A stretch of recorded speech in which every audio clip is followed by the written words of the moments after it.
Good afternoon. Welcome to Jim Munley's World of Weather. You clicked on to the long-range weather forecast discussion for August 17th to 31st. For the 17th to 21st, this is what we're forecasting here. We have a trough, ridge, and trough configuration. This consists of a trough here over the northwest or or off the east coast of the northwest. And we have a trough here across the northeast, ridging here, strong ridge here in the west. This whole pattern retrogrades to this configurement. Okay, so there will be an active flow across this, the northern states within this flow, and we'll go to the surface and we'll see several systems that'll bring some rain and storms to the region. The rain could result in isolated areas of flash flooding over the weekend. Very warm temperatures will remain across the west. In the plains, it will cool somewhat, but still remain above normal through much of the week. The western states will experience a warming trend. Through the week, rainfall will be found, as I told you, across the northern states, the southeast, and the southwest as monsoonal moisture begins to take hold again, okay? We're going to look at the period for August 22nd to 26th. That's what we're expecting here. A trough, ridge, trough configuration remains. Trough, ridge, trough, you can see. And this will continue from the Pacific to the Atlantic coast. A ridge appears over the western Atlantic at times. Some of the models are showing it. See, whoops. Some are showing a little bit. Something like the GEFS isn't, and then the other model is showing some kind of a ridge here off the Western Atlantic. So for this forecast period, I am calling for above normal temperatures here with anomalies expected to be near or above 8 degrees above normal, mainly in the red, and below normal temperatures forecast here with anomalies of 2 to 4 degrees below normal. For precipitation, calling for below normal precipitation here and here. Probability of occurrence 35%. Above normal precipitation here. Probability of occurrence is 35 to 40%. Now we're going to look at the period for August 27th to the 31st. The ensembles once again are showing a flatter flow where the operational models like show more of a troughing here in the west and a ridge here in the east. So this teleconnects well with what's going over in Eastern Asia with the ridge. A little bit of a trough tries to move in. So for now, I'm going to keep it like this. I'm going to call for above normal temperatures for much of this region here. And anomalies are expected to be near or above 8 degrees above normal, mainly in the red areas, near normal here, due to a possibility of a trough. And for precipitation, calling for above normal precipitation here. And for this region, probability of occurrence 35%. Below normal precipitation here, probability of occurrence is up to 40%. Okay, now we're going to take a look at Erin.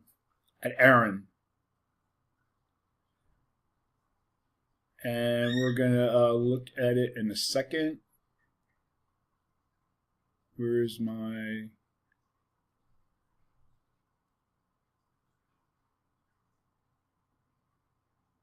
Okay.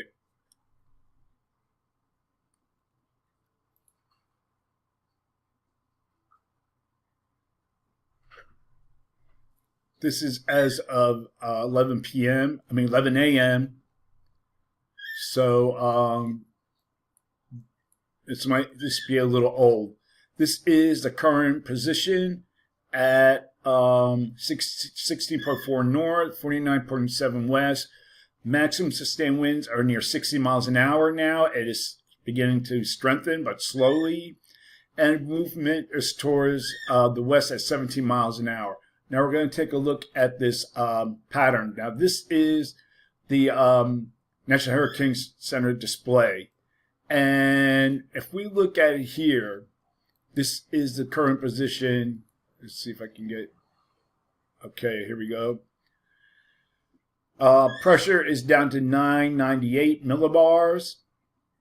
34 knot winds extend 40 miles to the northeast, 20 miles to the southeast, 20 miles southwest, 50 miles to the northwest. Okay? And the max the radius of max winds is about 15 miles. All right? So these are the current models that are showing. They're all showing a curve to the northwest. This worries me some. This is outlier by we have to look at these. Some are having it go more west and south. Okay, so we're going to take a look at some of the other models. We're going to take a look at the models like what they're showing here. All right. Okay, this is the GFS. You see here is Erin. See more to the south.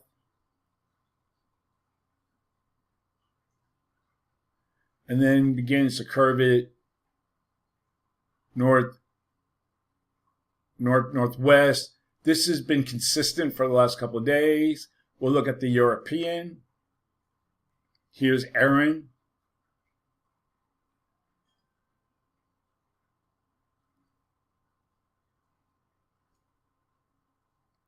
This will be coming very close to the east coast, but beginning to curve out. Now, what it's depending on is this ridge. We have a ridge here and here for the break. You can see that has the break, but it may not even happen. That's the whole thing. It depends when that curve to the northwest begins, or the northwest begins. Whether it begins earlier or later can have a big impact of the system. All right. So we're going to take a look at the current satellite picture. Here it is. It looks better organized. Deep convection is firing up near the center. It's starting to move over warmer waters now and expected to become a hurricane by tomorrow. So we'll look at the various models, what they say. We'll go here. Okay, this is, doesn't say what it is. Oh, one of the models has that 58 knots sea level. Is that TAU? I don't know. We'll look at another one.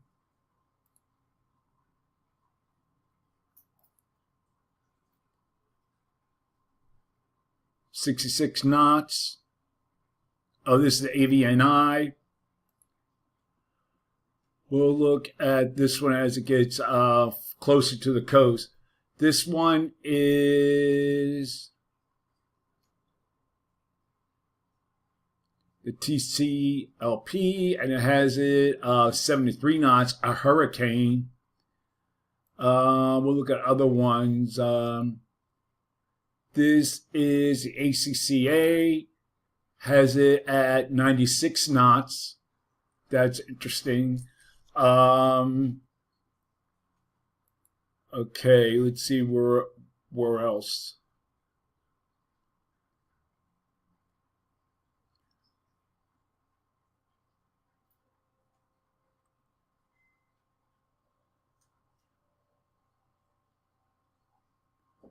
Okay, so we have to have that break within the upper level, in the upper levels and the ridge. Now, also to the north, we have a trough.